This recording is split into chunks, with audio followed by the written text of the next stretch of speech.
रात का समय और खूब अंधेरा हो रहा होता है। गांव का हर बंदा अपने अपने घरों में रजाई ओढ़े पर सुकून नींद सो रहा होता है। पर इसी गांव में रहने वाली जानकी और तुलसी नाम की सास बहुत ठंड का कहर काट रही थी। ठंडी तेज हवाओं से बूढ़ी तुलसी की हालत बिगड़ती जा रही थी। उसका शरीर मानो ठंडा हो रहा था। वो छप्पर पर पड़ी जोर जोर से खांस रही थी। हालत इतने बदतर थे कि बेचारी सास बहू के पास सर्दी से बचाव के लिए कुछ भी ना था। ना ओढ़ने के लिए कुछ था, ना बिछाने के लिए कुछ। बूढ़ी तुलसी बहुत बुरी तरह इस ठंड से कांप रही होती है। माँ जी, माँ जी, क्या हुआ आपको? आप ठीक तो हैं? हे भगवान, माँ जी का शरीर तो ठंडा पड़ता जा रहा है। जानकी अपनी सास के शरीर को छूकर बोलती है, अरे बहू, तू चिंता मत कर। ये तो हर बरस की बात है। हम जैसे जाने कितने गरीब बदहाल इस ठंड की ठहरन में दम तोड़ देते हैं।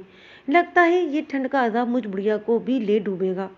सास की आंसुओं में भीगा लेजा सुनकर जानकी बंद आवाज में बोलती है, ऐसे ना कहें माँ जी, आपकी सेवा मेरा ही गुण। आप मेरी और गुड़िया की सरपरस्त हैं। रुकिए, मैं कुछ करती हूँ। बेचारी जानकी अपनी 2 महीने की बेटी को सास के पास छप्पर पर लिटाकर अपने आंसू पोंछती है और अपनी छप्पर की टूटी फूटी झोंपड़ी से बाहर निकल आती है। बाहर ओस पड़ रही होती है। ठंडी यकबस्ता हवाएं जानकी के कमजोर शरीर से टकराने लगती हैं। वो बेचारी लकड़ी की तलाश में आगे बढ़ने लगती है और अपने मन ही मन में बोल रही होती है, इस ठंडी भरी सर्द हवाओं ने तो पल भर में ही जोरों का झाड़ा उखाड़ दिया है। मुझे जल्दी जल्दी लकड़ी खोजकर घर जाना चाहिए, कहीं माँ जी की तबीयत और ज़्यादा नहीं बिगड़ जाए।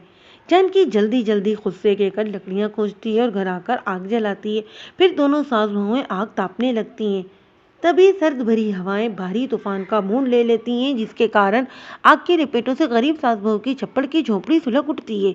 दोनों सास बहू गुड़िया को लेकर जान बचाते हुए घर से बाहर निकल आती हैं और अपने घर को आग में जलता हुआ देखकर बूढ़ी तुलसी फूट फूट कर रोते हुए कहती है, वाह रे भगवान वाह, क्या हम सास बहू को भूख की मार मारना काफ़ी नहीं था, जो तूने आज हमसे ये छत भी छीन ली। और कितना दुख देना बाकी है हम सास बहुओं को। माँ जी, माँ जी, संभालिए खुद को, भागे का मीठा कौन मिटा सकता है भला। जानकी अपनी सास को दिलासा देने लगती है। फिर बेचारी दोनों सास बहुएं कई दिनों से भूखी प्यासी लड़खड़ाती कदमों से चल पड़ती हैं और चलते चलते वो एक पाइपलाइन के पास पहुंच जाती हैं। चल बहू, अभी सूरज ढलने में आधी रात बाकी है। हम तो जैसे तैसे इस ठंड का कहर झेल लेंगे, पर इस बेचारी नन्ही बच्ची काफ़ी देर तक इस निगोड़ी सर्दी को नहीं झेल सकेगी। तुलसी जानकी को समझाते हुए बोलती है। दोनों सास बहुएं सर्दी से बचने के लिए पाइप लाइन के भीतर हाथ पांव सुकड़कर सो जाती हैं। सवेरे जब उनकी आंख खुलती है तो पाइपलाइन के चारों ओर बर्फ की मोटी तह देखकर वो चौंक उठती है। अरे जानकी, देख तो जरा, कितनी बर्फ ही बर्फ हो रही है चारों तरफ।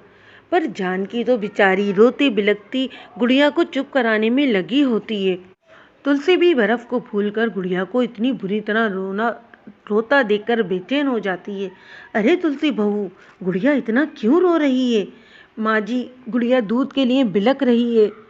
अरे ईश्वर, ये भूख की कैसी मारे जिसमें हम सास बहू के साथ बेचारी बच्ची भी जूझ रही है। तुलसी फिर से भगवान से शिकवा करने लगती है। कभी सोचा भी नहीं था कि इस बरसती सर्दी में हमारे लिए ऐसी अनचाही सौगात लेकर आएगी। फिर हम कई दिन से भूखे प्यासे हैं, हमको खुद को एक दाना भी नहीं मिला तो इस बेचारी बच्ची को खाना कैसे मिलेगा।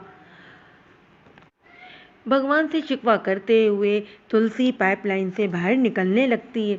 जानकी सास को इतनी बर्फ में जाता देखकर बोलती है, रुकें माँ जी, रुकें, आप कहाँ जा रही हैं? देख नहीं रही हैं आप, चारों तरफ बर्फ ही बर्फ है। अरे बहू, कुछ करती हूँ मैं, तू रुक बस। मैं गुड़िया को इस तरह रोता हुआ नहीं देख सकती। जब तक मुझ में जान है मैं कुछ ना कुछ करती हूँ, बस तू रुक। तुलसी खाने की खोज में बर्फ से ढकी सड़क पर चल पड़ती है और भूख की तड़प उसे मंदिर पर बैठे भिखारियों के पास खींच लाती है। फिर वो पास जाकर उन भिखारियों से बोलती है, ज़रा सुनो तो भाई, और कितनी देर में खाना मिलेगा यहाँ पर?